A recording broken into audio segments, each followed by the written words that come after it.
All right, well, if you've seen any of my videos so far, you know that I gush over this car quite a bit because it's awesome. But there are some things about it that I think are kind of annoying. And so after 2.5 years of ownership, almost to the day actually, it was finally time to make one of these videos. 5 things that I don't really love about my 2017 BMW M3.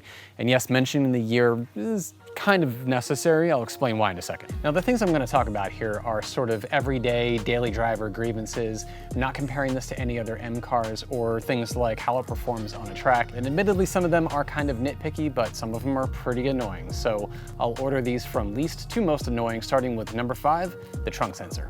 Okay, so this feature isn't anything new. A lot of cars have it, but it just doesn't seem to work too well in the F80. But the idea is simple. So your hands are full, you're approaching the car, you can't reach the keys or the trunk handle, so you wave your foot underneath the trunk, it activates a sensor, and then it pops the lid. However, in my case, it seems that it really only works when I'm either washing the car or in the middle of making a video. All right, number 4, the attention this car gets. Now, don't get me wrong, the interactions that I've had with people have been overwhelmingly positive. Gas stations, red lights, parking lots, car shows, anything. However, usually it's when I'm at a red light and I'm daydreaming, I'm off into space, and inevitably another modified car comes around the corner or is coming in the opposite direction. And what I assume to be sort of an appreciative, modded car nod, they'll rev the engine, and if you're not paying attention, totally jarring. Usually takes a minute or two for my heart rate to come back down to normal. I appreciate the sentiment, but if you're not prepared for it, it's kind of annoying. Number 3, button placement. Now, I generally regard German engineers as very smart people with well thought out designs and everything, but in 2.5 years, there's 2 buttons that I still have not been able to get used to. One of them is the unlock all doors button. The only reason I can kind of understand why this might be here is if it was a safety precaution, like maybe they made it so that somebody couldn't just reach into your, open window, hit the unlock all button, and then have access to your whole car, right? So in that case, I understand, but again, still can't get used to it being here. It's really annoying. The other one is the steering wheel heater button. So if your car has the cold weather package, you have this button right here that activates the steering wheel heater. However, again, in 2.5 years of ownership, I have not been able to grasp that the button is here and not like somewhere at the base of the steering column. Now, why we couldn't get it on the actual steering wheel, I don't know. I think that would have been a preferable place, just my opinion. Okay, now while we're here, let's talk about number 2, which almost had top billing for most annoying, Bluetooth audio. Now, usually when I get in the car, my phone has no problem syncing up.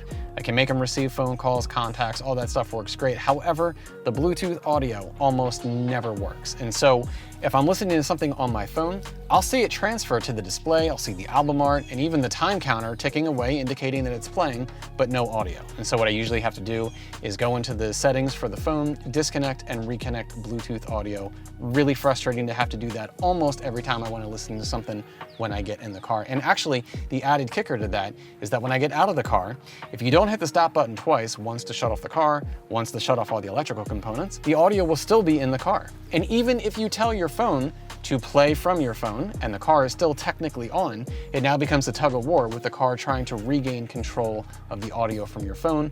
It's almost ironic, I guess.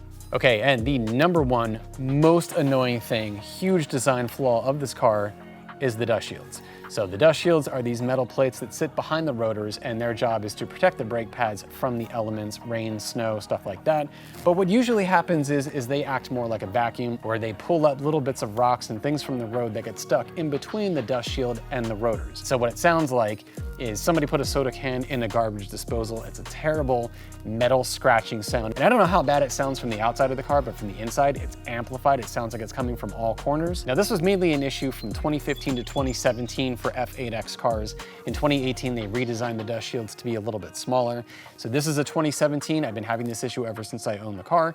We also have the 2018 M3, and to date, the issue has never happened. You can usually clean this out with like some compressed air. Sometimes you have to take the rotor all the way off to clean everything out. Some people just remove them entirely, but you can get replacement ones. So I've ordered a set of the replacement rear dust shields from FCP Euro.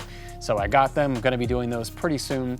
Hopefully that'll solve the problem, and if not, I'm ripping them out. All right, guys, well, that is my list of things about this car that I don't really love. Again, most of it is kind of nitpicky stuff, and despite all of that, though, it's still an amazing car, and so if you're in the market for an F80 M3, I highly recommend. So I hope you enjoyed the video. Give it a thumbs up if you did, subscribe if you haven't already, and I will catch you in the next one. Thanks for watching.